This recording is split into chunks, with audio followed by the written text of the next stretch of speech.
Hello po, magandang araw po sa inyong lahat. Ngayong araw na ito ay may ipapakita na naman pong recipe sa inyo si Mama Yeps. Hello po Mama Yeps, ano po ang ipapakita mong recipe ngayon? Hello po sa inyong lahat. Ngayong araw na to ay isi-share ko po sa inyo ang sikreto po kung paano ang paggawa ng malambot, makinis at maputi na siopaw dough. At ito na po yung ating mga ingredients. Gagamit po tayo ng 2 and 1/2 cups ng all-purpose flour, 1/4 cup ng white sugar, 1 teaspoon ng baking powder, 1 tablespoon itong yeast, 1 cup ng warm water, at saka itong ating all vegetable na shortening. Ngayon, ang ipapalaman po natin dito sa ating gagawing siopaw ay yung OB makapuno. So, gagamit tayo nitong coconut sports strings, tapos OB purple yam, OB flavoring, 2 tablespoon ng margarine or butter, at saka cornstarch. Yan na po lahat yung ating mga ingredients. Ngayon po, sa paggawa po ng siopaw, kinakailangan or importante po na yung ating dough ay yung tama po yung kanyang pagpapaalsa, dahil pag masubraan siya ng alsa, hindi maganda po yung kalalabasan ng ating siopaw. So, ang kailangan po nating gawin ay uunahin po natin ang paggawa ng ating filling. Ngayon, gagawin na po natin yung ating filling. Sindihan ko na po yung ating stove. Ilalagay ko na po itong ating margarine or butter. Hihintayin lang po natin na mag-melt ito.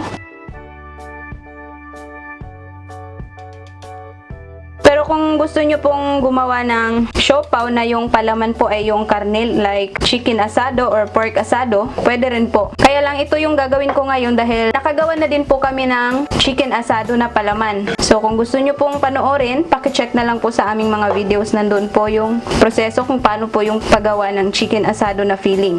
Mas maganda kasi na unahin natin yung filling para hindi tayo mahirapan, kasi kailangan yung ating filling bago natin gawin yung ating siopaw ay mapalamig muna natin. Yan, hintayin lang po natin na talagang matutunaw po yung ating butter. Tapos hihinaan lang po natin yung ating apoy. Pagkatunaw na, pwede na nating ilagay itong ating ubi halaya or purple yam. So ito po yung ginamit ko kasi dito sa lugar namin ay wala pong fresh na purple yam. Ito ay timplado na to, matamis na. Kayo na lang po bahalang mag-adjust sa kanyang tamis. Depende na po yan sa inyo kung gaano karami po yung ilalagay nyo. Ito siguro mga kalahati nito yung ilalagay ko. So, hihintayin po natin siya na medyo malulusaw or matutunaw. Pero kung meron po kayong fresh talaga na purple yam, mas magandang yun po yung gagamitin nyo. Ayan, pag ganito na po yung ating obi halaya na medyo natunaw na po. Nagdagdag pala ako ng kunting tubig or fresh milk kanina kasi talagang nagbuo-buo siya kasi naka-frozen po siya sa ref. Pero hindi nyo po kailangang maglagay ng tubig or fresh milk kung hindi naman nagbuo-buo yung inyong gagamiting obi halaya. Ngayon, pwede na nating ilagay itong ating coconut sports string. Ito ay sobrang tamis na din po nito. Kaya, hindi na po ako naglagay ng condensed milk or gatas dito sa ating filling kasi sobrang tamis na po nito. Mga ganyan karami. Tapos, para talagang maging buo yung flavor ng ating ube, ay maglagay po tayo nitong ube flavoring. Mga 2 or hanggang 3 patak lang yung ilalagay natin. Sobrang bango din po niyan pag naglagay tayo niyan.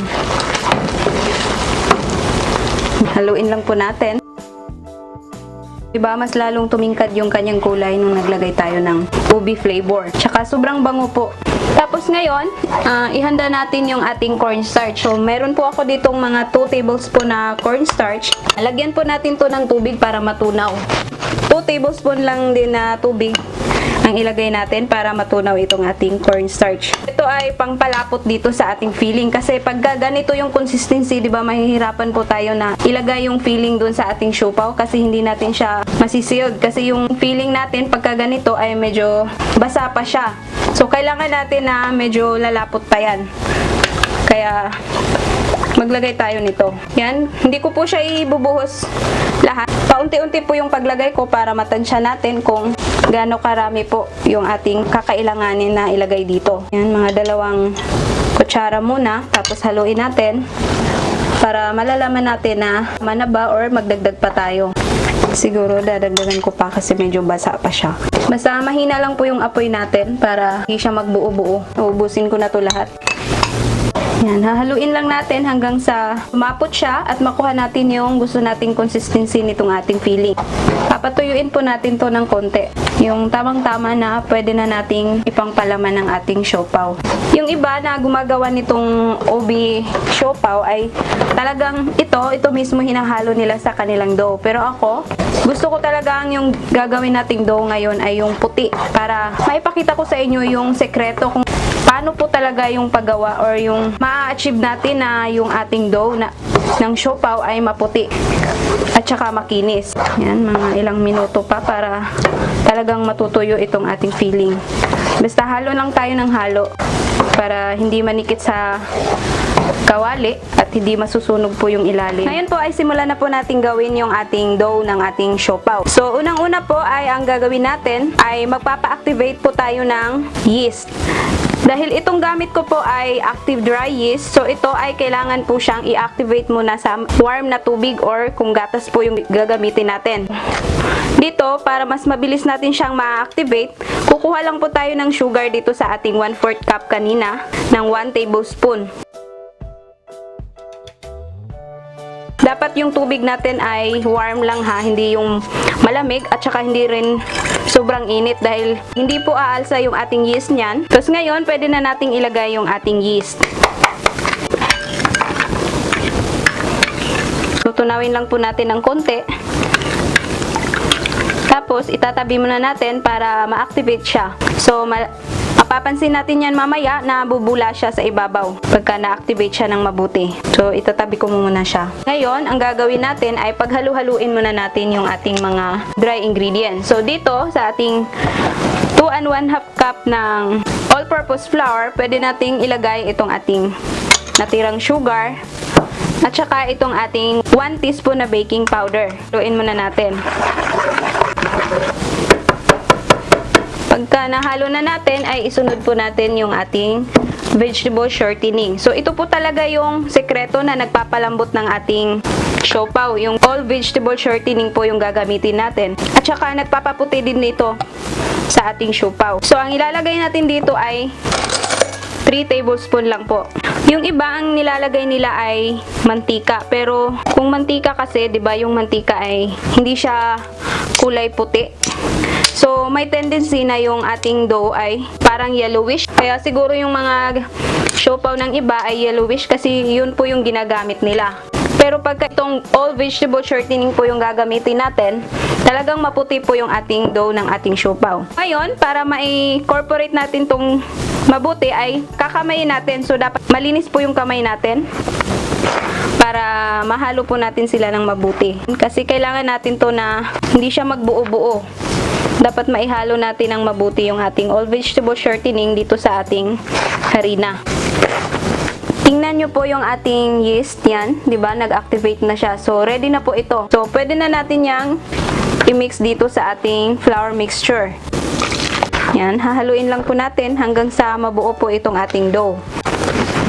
Yan, pagka ganito na medyo nabubuo na po natin, ay pwede na natin simulang masahin. So, kakamayin ko na po siya para maimasa po natin ng mabuti. Itong mga sukat ng mga ingredients natin dito ay tamang-tama lang po talaga siya. Hindi na tayo kailangan pang magdagdag ng harina. Kasi yan, tingnan nyo, hindi na siya didikit sa kamay natin. So, hindi na natin kailangang maglagay pa or magdagdag. Sakto po talaga yung mga sukat natin. Pero kung gusto nyo pong mas mapaparami pa yung gagawin natin, ita times 2 or ita times 3 nyo lang po yung mga sukat nun para mas marami-rami po yung magagawa nyo.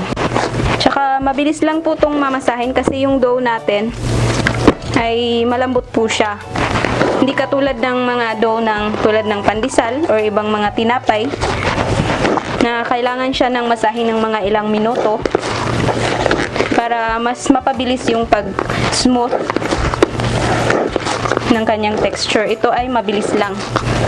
Mamasahin lang natin to ng mga 5 to 8 minutes ay okay na po to. Yan, hihintayin lang po natin na yung ating dough ay maging smooth at saka elastic. Kaya dito ko lang po siya minamasa kasi hindi naman siya gaanong marami at saka hindi po siya mahirap masahin. Hindi siya didikit.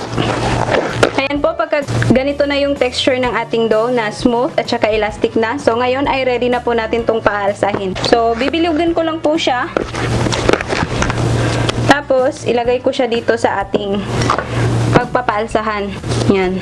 Tapos, kailangan natin tong takpan. Tapos, hihintayin po natin ng mga 35 to 40 minutes hanggang sa medyo magdubli po yung kanyang size. Ngayon po ay balikan na po natin yung ating pinaalsa kanina na dough.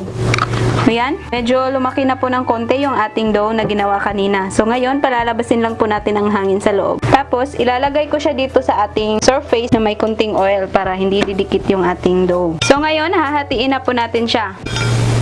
So, depende na po yan sa inyo kung gaano kalaki po yung gagawin nyo.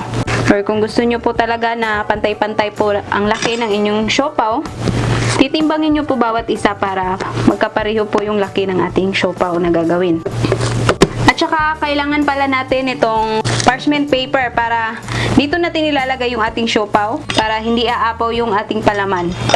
So, ginupit ko lang siya ng mga ganyan na shape, parang rectangle. Ayan, ito na po lahat yung ating naputol na dough. So, umabot siya ng mga 10 piraso. So, ngayon ay simulan ko na pong gawin or lagyan ng filling natin. Yan, ganyanin lang natin para lalabas yung hangin.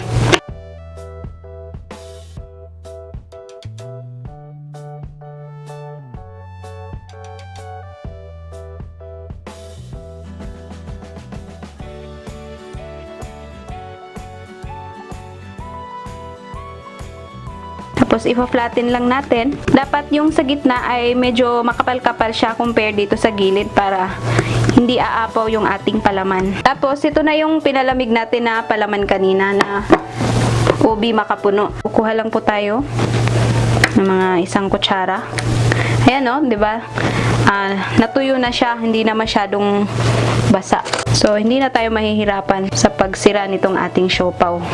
Ganyan lang natin, isi-sealed lang natin yung kanyang gilid para hindi aapaw yung ating palaman. Ito, simplihan ko lang. Hugis bilog lang po itong gagawin ko. Tapos, para masigurado natin na hindi aapaw or hindi ito bubuka dito sa ilalim, lalagyan natin itong ating wax paper or parchment paper.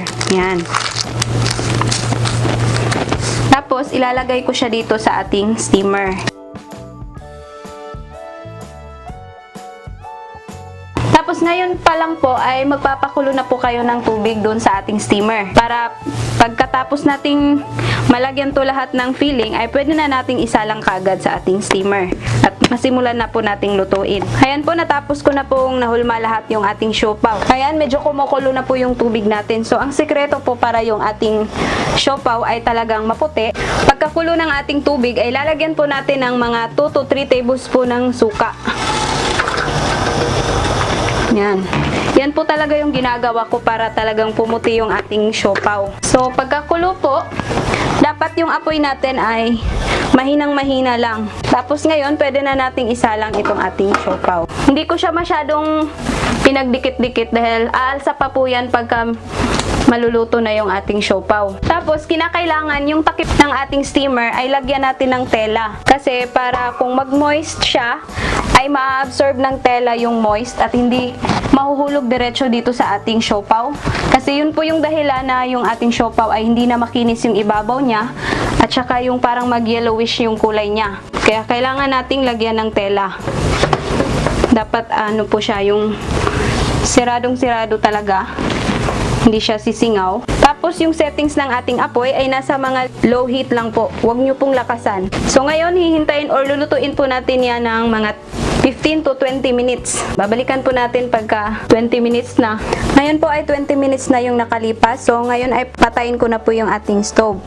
Ayan, hahayaan lang po muna natin yan ng mga 5 minutes. Huwag muna natin buksan. Dahil binuksan natin kaagad, ay yung ating siopaw ay maging parang kulubot yung ang texture niya sa itaas. Dahil po yun, maninibago siya sa temperature sa labas. So, kailangan natin munang i-rest ng mga 5 minutes bago natin buksan.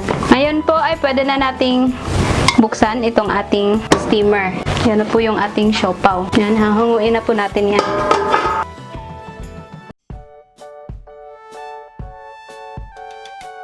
Ngayon po ay hahatiin ko po siya para maipakita ko po sa inyo yung texture niya sa loob. Kung gaano siya kalambot. Sobrang lambot po nitong ating siopaw.